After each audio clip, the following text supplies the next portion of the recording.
Hello, good morning, welcome to What Culture. We have just got back from the Infinity War midnight showing. Yeah.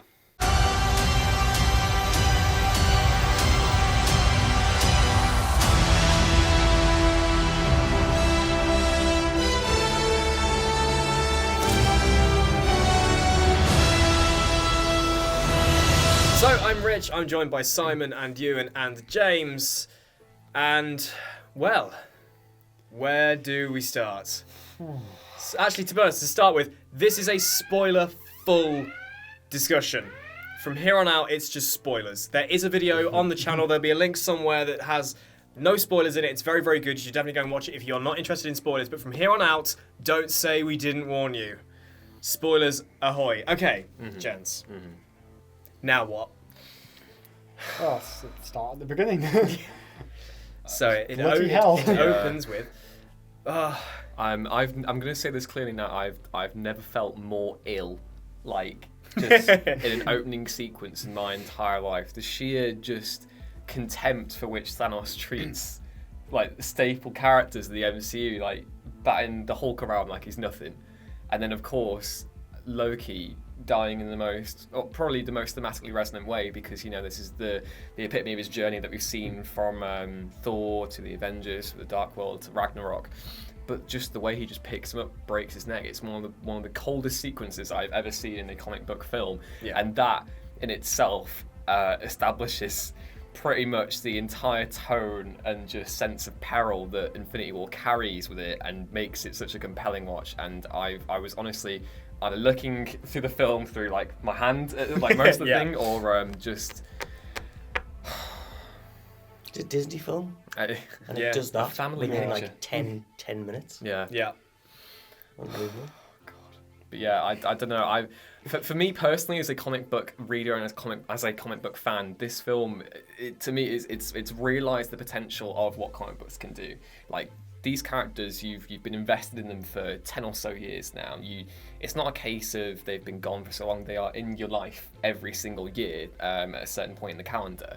So to see them in this way, and the movie doesn't do a lot of hand-holding, because if it expects you that you've been along for the ride the entire time, so it can just go straight to the chase and basically make you feel really, really upset and really terrified and really anxious about your favourite characters. And to me, that is what comic books do in themselves. So if I was going to say this was as a comic book film, it is absolutely perfect. I've never had a cinematic experience like this, for better or for worse. I'm kind of emotionally traumatized, so yeah.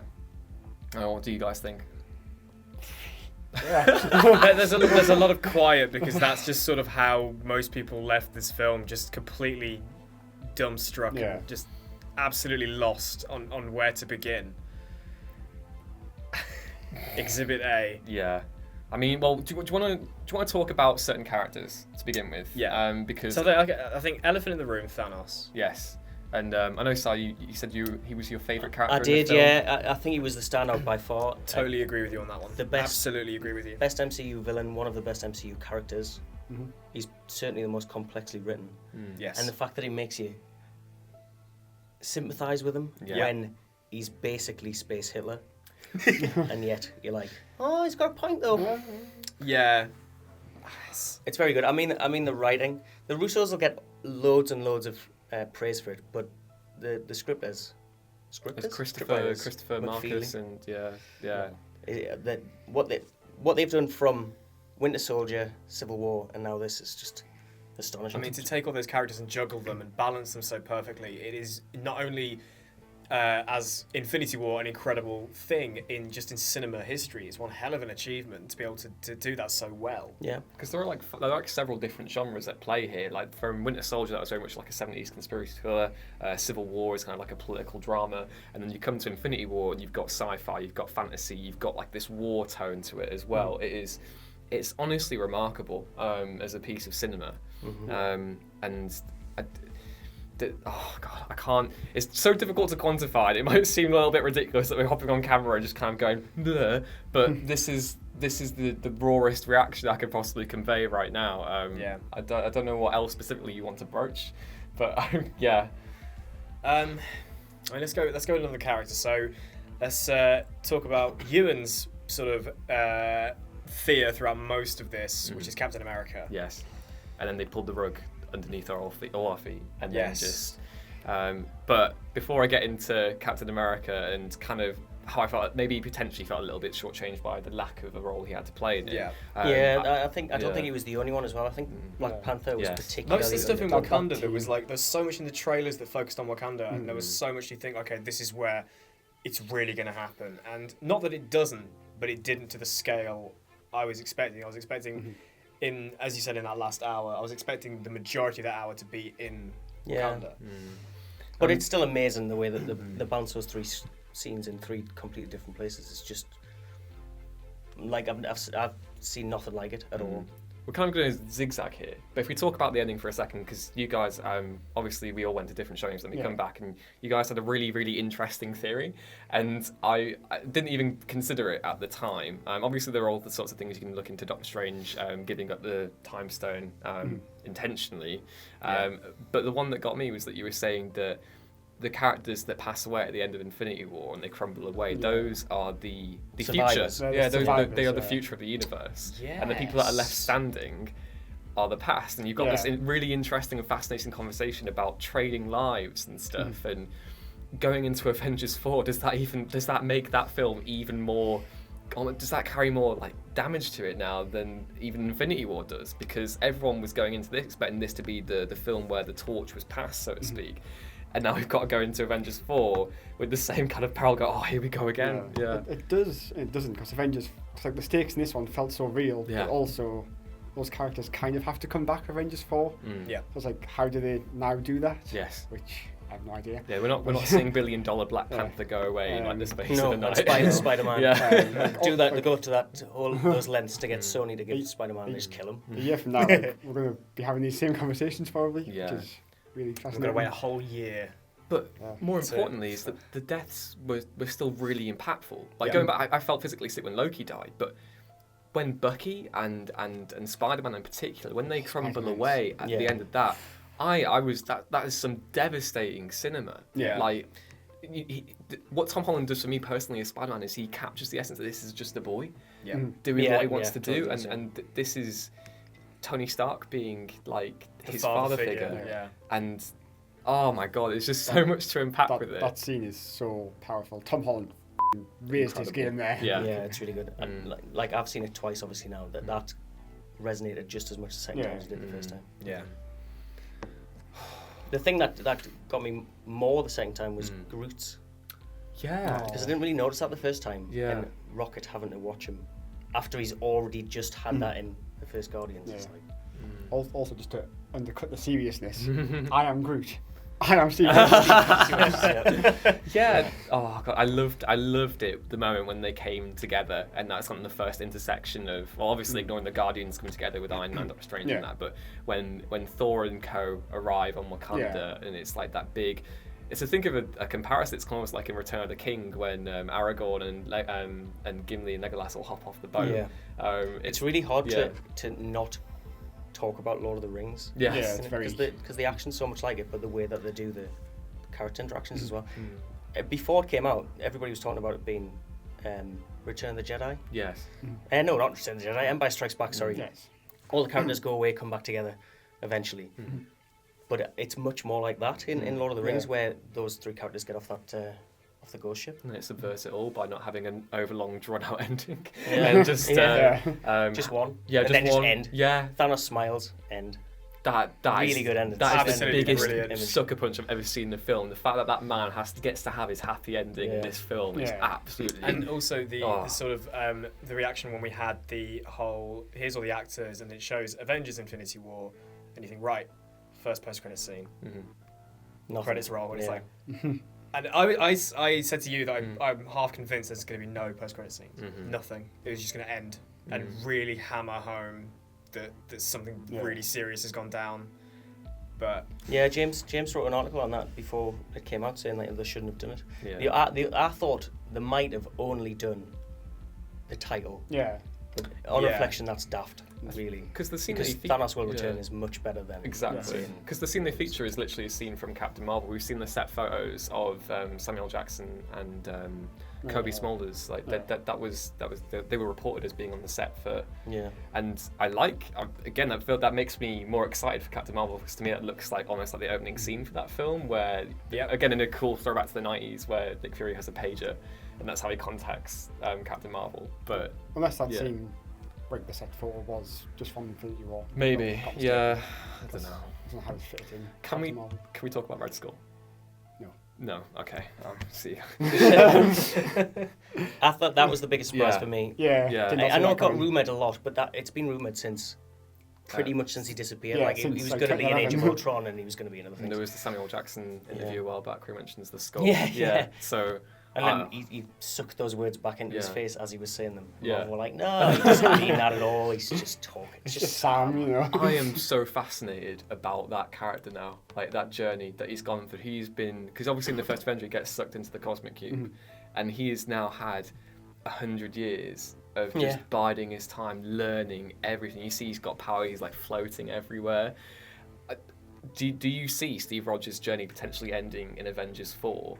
With that character again? Because to me, it's a really interesting cameo. Obviously, it almost bridges the gap. I don't think it will, because I think the whole point of having him as that sort of guardian figure was in order to tie up the fact that Red Skull has to come back because it was an Infinity Stone that got rid of him. It would be, I would love it if there was going to be another interaction between those two. I just don't see it, because if the Soul Stone's been found, then he has no purpose. Yes. So. And they're two very similar characters, aren't they, Red Skull and Thanos? Because they're both completely consumed by a fascination and obsession with those objects. But then again, he might be free now. Yeah, that is also true. I'm kind of interested to see if there was any sort of mental manipulation, well, kind of like emotional manipulation from Red Skull in that sequence, because Thanos just takes his word at face value and stuff. And but I'm getting more into the methodical side of things. Yeah. Now. I think this video is all about crying. Yeah. So and that, just the Red Skull point, obviously leads us into the Gamora scene. Which Yes. I think me and Simon were talking was like both one of our favourite moments of the film. Yeah, I think it was the best scene. Absolutely. yeah. The emotion that they conveyed there for both characters, really. That's when you really think, am I meant to hate this guy? Because like, you know, he's so ruthless, but the fact that this. He cries. Really, he cries. Yeah. He's invested. He's totally invested in his cause, and he's blinded by the cause. And it must hurt Gamora as well. Obviously, not only in the fact that she dies, but just because she realizes that he actually really does love her. Like, that's probably the most painful. Yeah. thing. That entire sequence was just incredible. I'm struggling to think of a sequence that wasn't incredible, to be fair, but that one in particular was just. I think that's what's going to really hang over Thanos in Avengers 4 is Gamora. Yeah. Visions, similar to when he clicks his fingers and he sees the young Gamora again, whether that's going to sort of haunt him throughout the course of Avengers 4, and that's where the remaining Avengers / Guardian will be able to like pinpoint a weak point. That is actually a really good point, because obviously in the comics they have to convince him to go back on his actions because of what Nebula does. So that the fact I've seen it twice now, and that scene where baby Gamora appears again, or baby Gamora, like small child, infant. I didn't understand it the first time. I thought it was symbolism for the sake of it, but if you read it like that, as if that'll haunt him in the film, and they'll use that as a means to convince him to undo it himself, because he'll be the only one who can undo it. It won't be anybody else. Yeah. Then that explains why that probably exists. Yeah. And did anyone else think that they were genuinely going to do the snap? No, I didn't. No, I thought it was too brave. Yeah, we'd spoken about this before, because obviously at the end of Infinity Gauntlet, that is the big climactic moment. He snaps his fingers and half the life in the universe goes. I was deluding myself going into this film. Going into it and not expecting it to happen, because there are moments throughout where I was like, oh wow, maybe they're not going to do it. Like maybe, oh wow, they destroyed the Soul Stone now, and then they just throws you a curveball each and every time. And the moment where Thor, you think he's delivered the killing blow, and he just turns around, and it's just I honestly thought Yeah. he wouldn't get any more than 4. I Mm. thought he wouldn't get the Soul Stone and he wouldn't get the Time Stone. And then Avengers 4 would be the Avengers using the Time Stone to get the Soul Stone. That's what I thought as well, Yeah. because there was all that time travel stuff. But Yeah, going in, I thought he was going to do the snap, and then the movie convinced me he wasn't. And yeah, then, he did. oh. I kind of want to talk about Robert Downey Jr. as well, because he's I feel like with each film he does now for Marvel, his performance just goes up and up a notch. Yeah, he just did better. Iron Man 3, fantastic. Civil War, absolutely phenomenal. And then here, you can tell this is the man with the weight of the world on his shoulders. When he flies off into space, he is like, he says it's a one-way trip. Yeah. And he's not expecting to come back. Yeah. He's dying for humanity. Yeah. It's, Again, Yeah. tries it and Avengers fails. yeah. Oh man, I can't. There's too much to just absolutely just get, just admire about this film. I've never had a cinematic experience quite like it, and I'm sure most people who have now seen it will probably feel the same way, because this is the culmination of 10 years of 19 movies, and yeah, It's pretty good. yeah, pretty good. Yeah, It's alright. probably worth watching. Maybe. Yeah. Did you guys have any else in particular you kind of just wanted to focus in on? Because We haven't talked about Thor. I would like to talk about Thor. go Yeah. for it. Go Thor for it. is like The big other main now. Yeah, like he's up there with Thanos in this movie for me. Mm. I just love what they've done with that character since he was introduced and the way his arc's gone, and like now he's become this full-on god of thunder, and like his stuff with the Guardians was probably some of the funniest moments in the film, and his thing with Peter Dinklage as well. Yes. He's just great. Isn't Yeah. Yeah. It was really interesting to me because they balanced the kind of the irreverence of the Ragnarok style portrayal, Yeah. but with the Weight pathos of everything else. So Yeah. like he's there trying to joke them all, like banter them all off, and he's just there like, oh yeah, killed my sister, dad's dead, mother's dead, brother's now dead. Yeah. And it's just they're trying to like banter it off, and it's really like, oh god, Thor has been through much, which is why it is so incredibly satisfying to see him get his revenge, and then to have it robbed away from him, it's like, it's like a cathartic moment of he arrives on Wakanda Yeah. and he's like the lightning's coming down, and like, yes, he saved the day. yeah. Oh, I know he has. That bit got the biggest cheer in the first screen I was in was when he arrived. Yeah. Oh god. It's just, yeah, Thor was brilliant. Literally, Yeah. God. Yeah, exactly. And also, I thought the fight sequence between between Doctor Strange and Iron Man against when they were both kind of isolated one-on-one against Thanos. I've never I was totally, oh my god, that was absolutely horrifying, because it was really inventive at the same time. Like I there's a bit in that fight where where Strange's soul leaves him briefly, kind of in the way that it happens in the film, and it's like again, it's a really great way of like hammering home the peril that this character is in, and yeah, I thought the effects in that were particularly good. The multiple Doctor Strange bit is really, really good. Yeah. The only, in terms of effects, the only one that made me suddenly go, ooh, was when the Guardians go to the Collector, and Thanos uses the Reality Stone, and he turns Drax into just blocks. Yeah. Like, that looked a bit plasticky when it happened. I thought he was dead at that point. I honestly did. Yeah. For a second, I thought, did, is that but how they're because- killing off Drax? I think because there was already that bait Mm. from the first thing, I thought he wouldn't kill them off this soon, that surely if they did kill them off, they'd give them a better send-off. Mm. Because we'd already seen like a really good send-off straight away with Loki. So I don't think you just need to go, bam, that's that character gone. So I think they handled all the deaths in this very, very well. Yeah, and those deaths have to stay permanent. So the ones that come The one before the snap, yeah, they do. Vision, Loki, Heimdall. No resurrections. Yeah. Like they've got to be permanent, surely, because otherwise. Like, The number of times I was thinking that opening scene is like something's a projection. Loki's definitely a projection. Or Thor's Yeah, a like projection, why didn't he do that? Like he's Yeah. got those powers, he should have done it. But Yeah. Who cares? yeah. It would have. I mean, it would have robbed the movie of that really good scene. Yeah. Yeah. But they had a Hulk, so it was fine. yeah, like Oh, that was a very good again, callback. It's interesting that inner turmoil between Bruce and the Hulk now exists. You know, the whole concept that they're two different people is really starting to separate. Yeah. It was a slight shame that they did it in a very thinly veiled erectile Yeah, dysfunction. I definitely thought on that as well. Yeah. He's weirdly now the comic relief, isn't he? Yeah. Yeah, So Yeah. it's because it worked so well in Ragnarok. Ragnarok, yeah. But that was another way of hammering home, I guess, the threat of Thanos is that even the Hulk's too scared to kind of come out and actually get involved, because that's his thing, is his special thing. He's a puny banner, can't do what I do. And then I think it's also partly petulism, because petulism,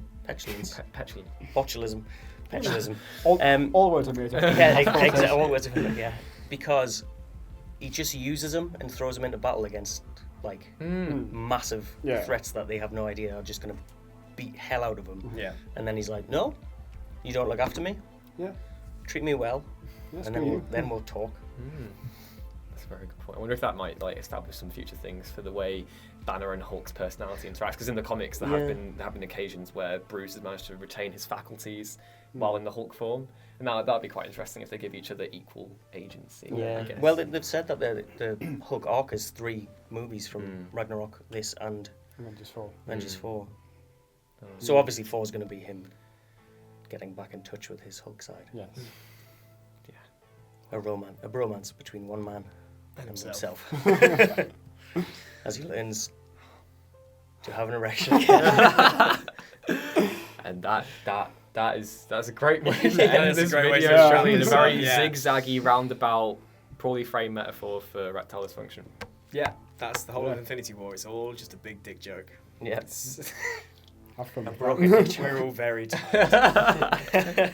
So if you have been to see Avengers Infinity War at midnight, then please let us know in the comments down below what you thought of it and whether you've been left speechless and crying like you. And we did predict you were going to be crying through most of it, and lo and behold, we were right. So that's all good. Man in touch with his emotions is what I say. And of course, Thanos demands your silence. If you have seen it, if you want to comment spoilers and stuff here, I guess that makes sense, yes. Yeah. That makes sense. But otherwise, But don't do it anywhere else. keep them to yourself. Yeah. Anyway, I've been Rich, this has been Simon, and Ewan, and James, and we'll see you after we've had a good sleep. So one of us should snap us out. Oh no. No? I mean...